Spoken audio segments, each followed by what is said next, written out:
Me llamo María Belén Cruzado Navalón, nací en Elche, vivo en Almansa porque de Elche me vine cuando tenía 2 años nada más, siempre he vivido en Almansa y tengo 67 años.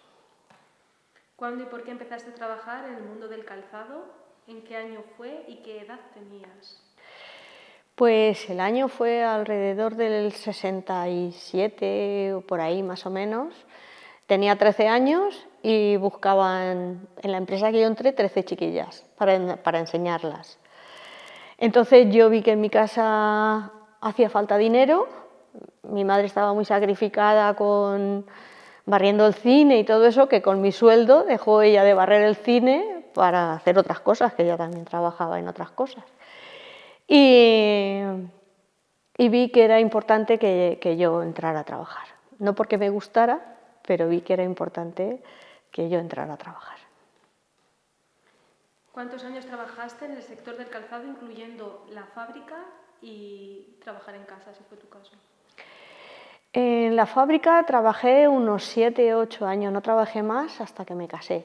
De los 14 que me dieron, aunque entré a los 13, me dieron de alta a los 14 porque era obligatorio a los 14 y estuve hasta los 21 que me casé. Bueno, sí, un poquito más después de casarme, pero poquito más.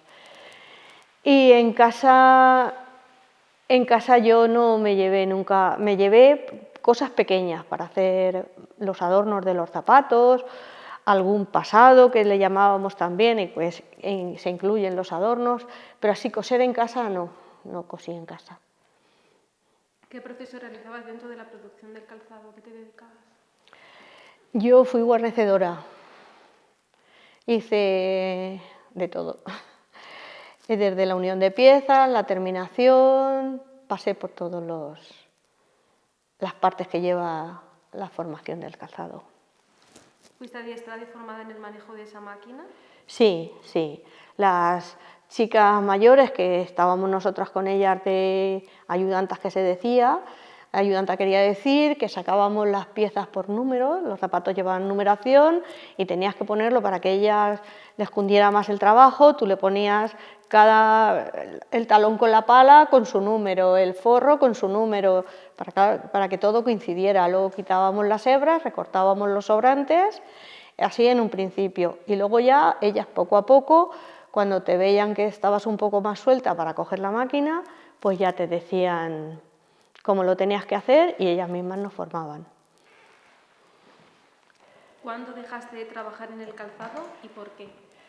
Pues dejé eso cuando me quedé embarazada, ya estaba bastante gordita y ya lo dejé. Había una subvención que te pagaban un mes por año trabajado y lo creímos oportuno y lo cogí.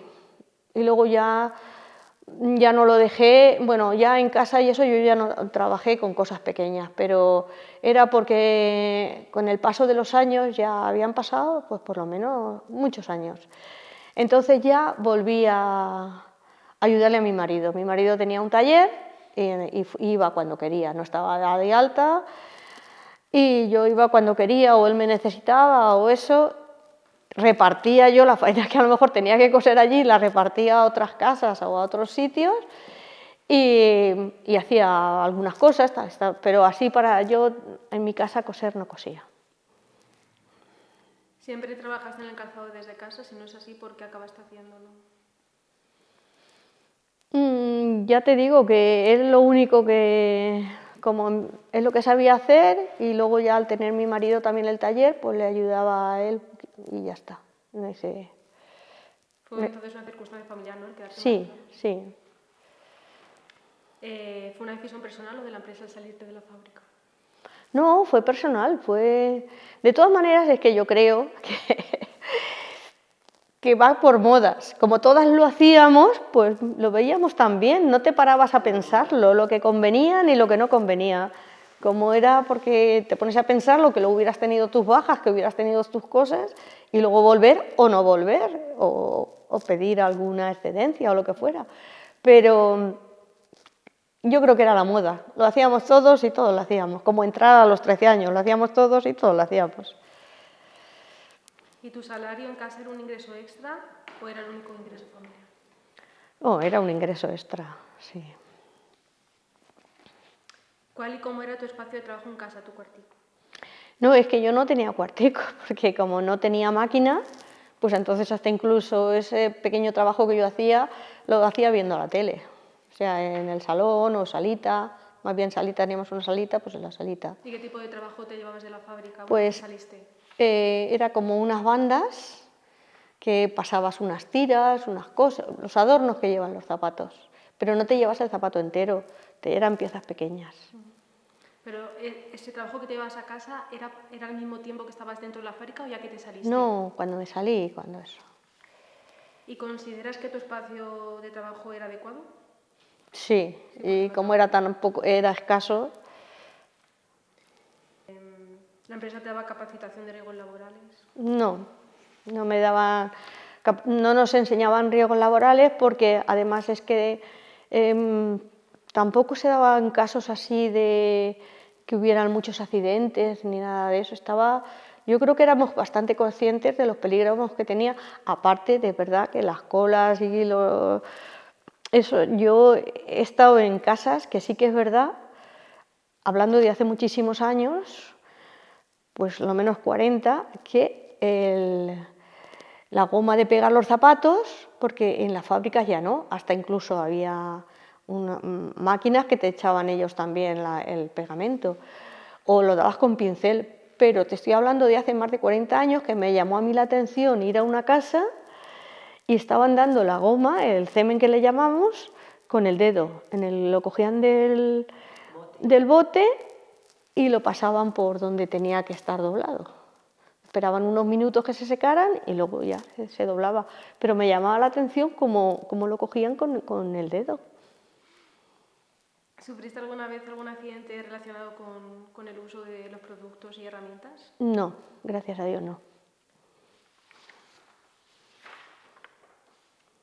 ¿Qué tipo de trabajo realizabas? ¿Qué materiales y herramientas usabas para ello?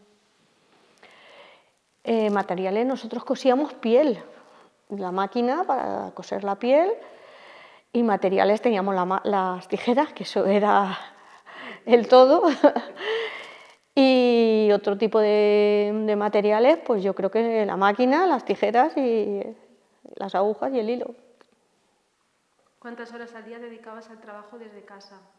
No, en casa muy poco, en casa y no siempre, pues a lo mejor una hora, pero y no siempre, no siempre. ¿Cobrabas por hora o a destajo? No, normalmente te pagaban por piezas, por pares o si en caso de que el zapato fuera completo era por pares, y si eran bandas o pasados, por piezas. ¿Cuántas veces recibías faena en casa y qué plazos te daban para hacerla? Pues es que como era así del taller de mi marido, pues cuando yo creía oportuno llevarme, pero si no, no tenía exigencias. Entonces, ¿tú cuando trabajaste en fábrica, cotizando, era la propia de tu marido o No, otra? era otra. ¿Pero tu marido tenía en ese momento el taller o lo montó después? No, lo montaron después cuando cerraron esta. Entonces, ¿quién te llevaba la faena? ¿Eras tú misma o...? Sí, me la llevaba yo. No. ¿Quién y cómo te pagaba? Pues a final de mes, tenía la faena que había hecho, a final de mes la cobraba. ¿Tu familia te ayudaba a realizar el trabajo o lo hacías tú sola? No, lo hacía yo sola. ¿Tus familiares o vecinas o amigas también hacían tarea? ¿Era algo normal? Pues sí, justo al lado había la vecina que hacía hasta, pero bueno, esa no era tóxica, esa era de calado, nada más que hacía mucho ruido, pero de calado no, de tóxico no. Así. ¿Cotizabas o era economía sumergida? Era economía sumergida, yo de mí no solo coticé cuando estaba en la fábrica. ¿Y por qué no te diste de alta? Pues porque pensé que mi trabajo no era insignificante, no me lo planteé, sino a lo mejor sí que podía haberlo hecho, pero pensé que era insignificante. Yo creo que lo que faltaba era cultura social, yo creo que nos faltó cultura social para saber hasta qué punto debíamos de trabajar así y no arriesgarnos un poquito en preocuparte. ¿Y en ese momento pensabas a largo plazo? No, jamás. ¿Te has podido jubilar? No, todavía no. ¿Consideras que el haber trabajado desde casa te ha beneficiado o perjudicado personalmente? Yo creo que me ha beneficiado. Yo he sido muy feliz, entonces, tanto cuando iba a ver a mi marido, a estarme un rato con él y a hacer unas cuantas cosas, o si me decía, mira, hay que llevar esto a tal sitio, igual, y yo iba y lo llevaba, o hay que hacer esto, hay que hacer lo otro. He sido feliz con mi trabajo, o sea que no, aunque no hubiera elegido yo ese trabajo para mí personalmente, luego he visto que me ha gustado y además cuando lo veo, pues me gusta. ¿Cómo te sentías trabajando desde casa, física y psicológicamente? Pues es que no me daba tiempo a pensar eso, porque como en casa no hacía muchas cosas, no me encontraba ni bien ni mal ni nada, pues era un rato que te ponías, hacías las cosas y ya está. ¿Cuál es la impresión general que sientes cuando recuerdas el tiempo que trabajaste desde casa? Pues la sensación que tengo está bien. Yo no tengo mala sensación, ni mal recuerdo, ni nada de eso. Fíjate, tengo casi peor recuerdo de cuando trabajaba en la empresa, porque es que, y no es porque nos trataran mal, sino porque eran muchas horas, muchas horas. Eras una cría y ibas en verano a las 6 de la mañana y salías a las 2 y volvías a las 4 y terminabas a las 8 o terminabas cuando se podía terminar, te pagaban bien las horas, bien lo establecido, ¿no? Pero eso es lo que menos me gustaba de este trabajo, que no decías, bueno, he echado la mañana y ya está. No, es que tenías que estar, era casi allí siempre, que era la diferencia de hacerlo en tu casa y te podías ir a gimnasia, te podías ir a tomarte un café, te podías ir, nada más que nos faltó la cultura de cuando en casa, de haber la manera de que el jefe o quien fuera te hubieran arreglado las cosas, es lo que única veo. ¿Cambiarías algo de esa época de tu vida? Pues yo creo que no. Yo creo que no. Yo creo que... Porque ya es que cuando estás en una fábrica, entras a los 13 años, dice, ¿no te hubiera gustado estudiar algo más? Que entonces era bastante asequible. Y es que estabas tan cansada, es que estabas muy cansada para ponerte a estudiar. Tenías que decidir porque la fábrica era muy duro, allí tantas horas, era muy duro la fábrica. Entonces, por eso yo también creo que cuando te decían te casabas y si te querías ir, lo tenías claro que te querías ir, porque querías libertad. Es que allí echabas muchísimas horas y mucho trabajo, y trabajo duro, más que tóxico duro, que a lo mejor también puede entrar eso en la toxicidad, porque se trabajaba mucho y duro. Y también se me ocurre que trabajar, o sea, si tú querías seguir trabajando con las mismas condiciones desde casa, teniendo familia, necesitabas una gran red de familiares que te apoyaran, ¿no? Y el tema de guarderías, que no sé cómo estaba en vuestra época. Muy bien, las guarderías en nuestra época estaban muy bien, porque sí que por eso también teníamos libertad, aparte también echaban en casa, también echaban una mano las abuelas y eso, pero el tema de guarderías estaba muy bien. Y luego los colegios también, que también se volvía por la tarde al colegio, no era como ahora. Entonces te dejaba mucha libertad para hacer cosas, que yo creo que esa también fue uno de los para dejar la fábrica. ¿Y conoces a gente que a pesar de que se casó y tuvo hijos, siguió con el mismo ritmo de trabajo en fábrica o todas se salían? No, la mayoría se salían, La mayoría se salían. Así que quisieran volver las solteras.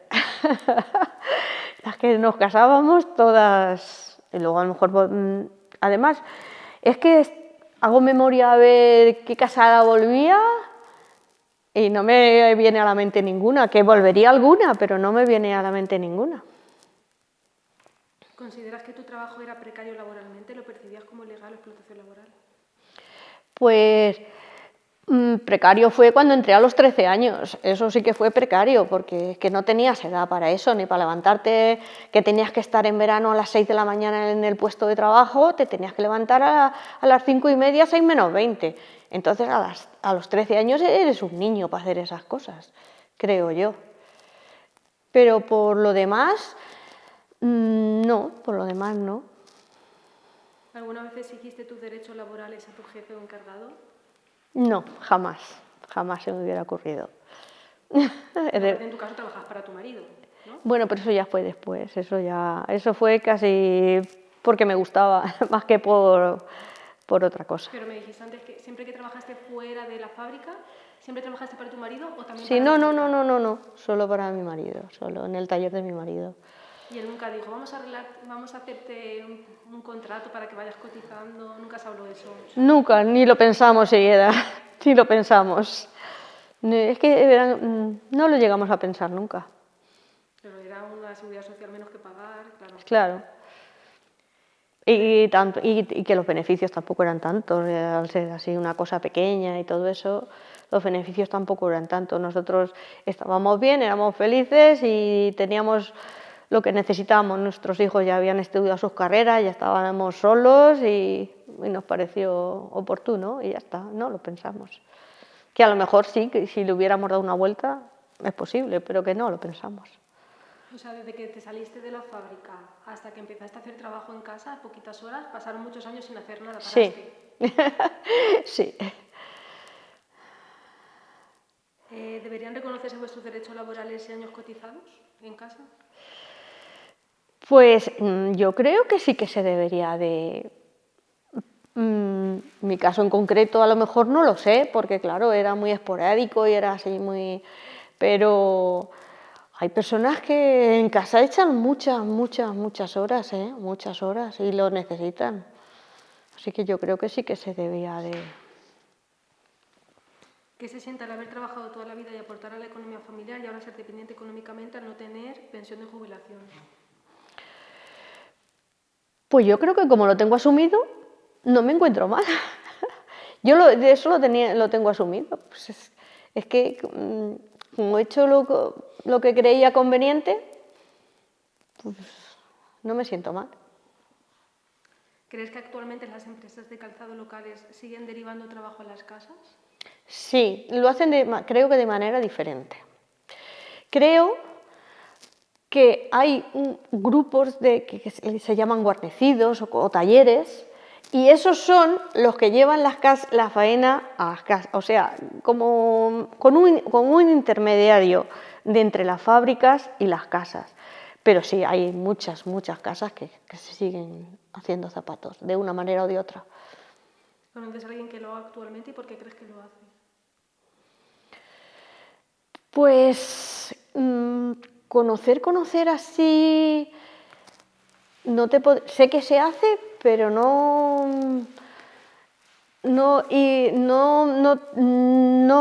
puedo decir de personas que lo hagan, pero sí que sé que se hace. Y algunas de ellas es porque han conseguido que las dieran de alta, aunque sea estos últimos años, para poderse pagar la vejez. La pensión. O sea, que las personas que conoces que están trabajando desde casa ahora sí están cotizando. De una manera u otra, sé que sí que lo consiguen.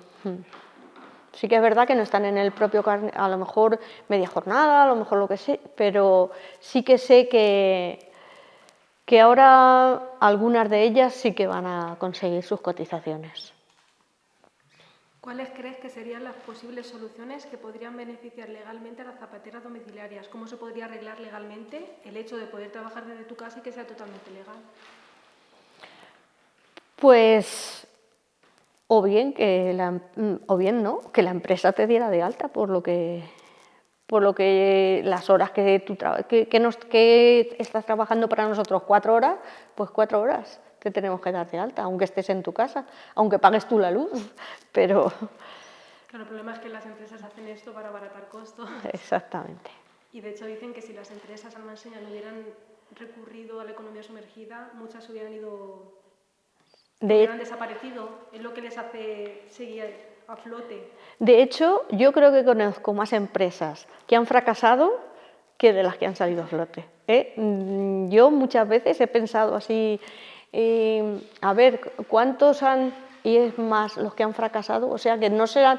Conozco más fracasados que millonarios. Estábamos haciendo un producto de mucha calidad, de mucho costo, y luego pues te lo pagaban muy mal en el caso de decir que no pagaban lo que el producto valía.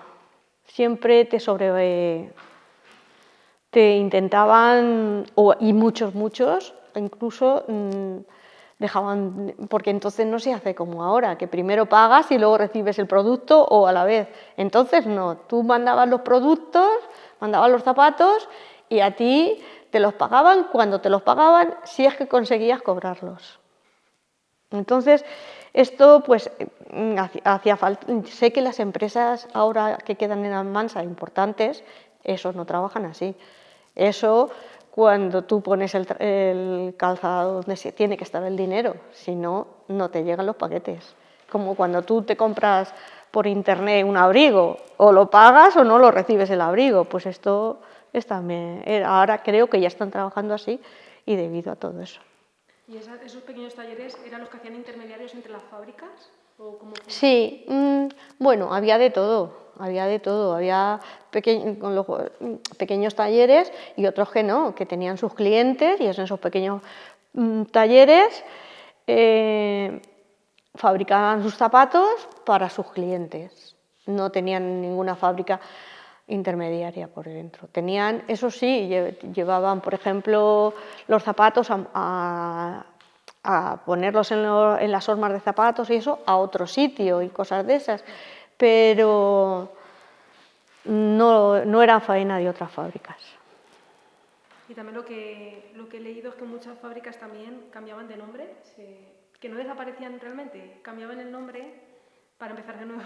Sí, también ha pasado eso. Bueno, también. Pues eso supuestamente eran fracasados. La han cerrado y han abierto con otro nombre. Sí, los mismos, sí, pero eso se ha oído muchas veces. otra sociedad limitada. Eso se sigue haciendo en Almansa. Sí. Yo creo que es... Para quitarse la antigüedad de los obreros. ¿Y cuál crees que es el futuro del calzado almanseño y español? ¿Qué relevo generacional? Relevo generacional, yo creo que muy poco. Hay algunos, pero creo que muy poco. No sé si más adelante, porque, por ejemplo, nuestra generación, nuestros hijos han estudiado. Yo, desde luego, no quería que mis hijos siguieran en el calzado, pues nada del mundo. Mi mayor alegría es eso, que no tocaran un zapato. No porque yo no fuera feliz, sino porque no lo vi una profesión boyante. Yo lo vi como que podías vivir de la profesión, podías vivir de los zapatos, pero no tener grandes proyectos de tu vida. Entonces, yo preferiría que trabajaran en otras cosas. ¿Te gustaría añadir algún punto que no hayamos tratado? Sí, hay un punto que sí que quería comentar, y es que ya no había chiquillas en Almansa. Entonces había que traérselas de otros, chiquillas y chiquillos, para hombres también necesitaban, a todos los pueblos de alrededor, pero que algunos tardaban más de 1 hora de venir a Almansa. Venían muchos autobuses y traían y los repartían por todas las fábricas, recibían a esas personas que querían trabajar en Almansa y que hasta incluso algunas, si cerraban la fábrica y no les dejaban comer en la fábrica, están las Esclavas de María, que es una organización de monjas que su espíritu es apoyar a la mujer trabajadora. Entonces se podían quedar en su casa, en la casa de ellas, y podían comer allí y dormir las que quisieran. Y otras que se traían su merendera y comían en la calle, en un banco, en un parque, en un jardín, y comían así. Y todos los días iban y venían. Y las que se querían quedar allí con las hermanas de Esclavas de María se quedaban allí, y que yo supiera, porque yo no me acuerdo que hubiera pensiones, ni fondas, ni nada de eso para poderse quedar. Tenían que quedarse en sitios que las acogieran y ellas seguramente las acogían muy bien allí. Que ya hemos terminado. Gracias.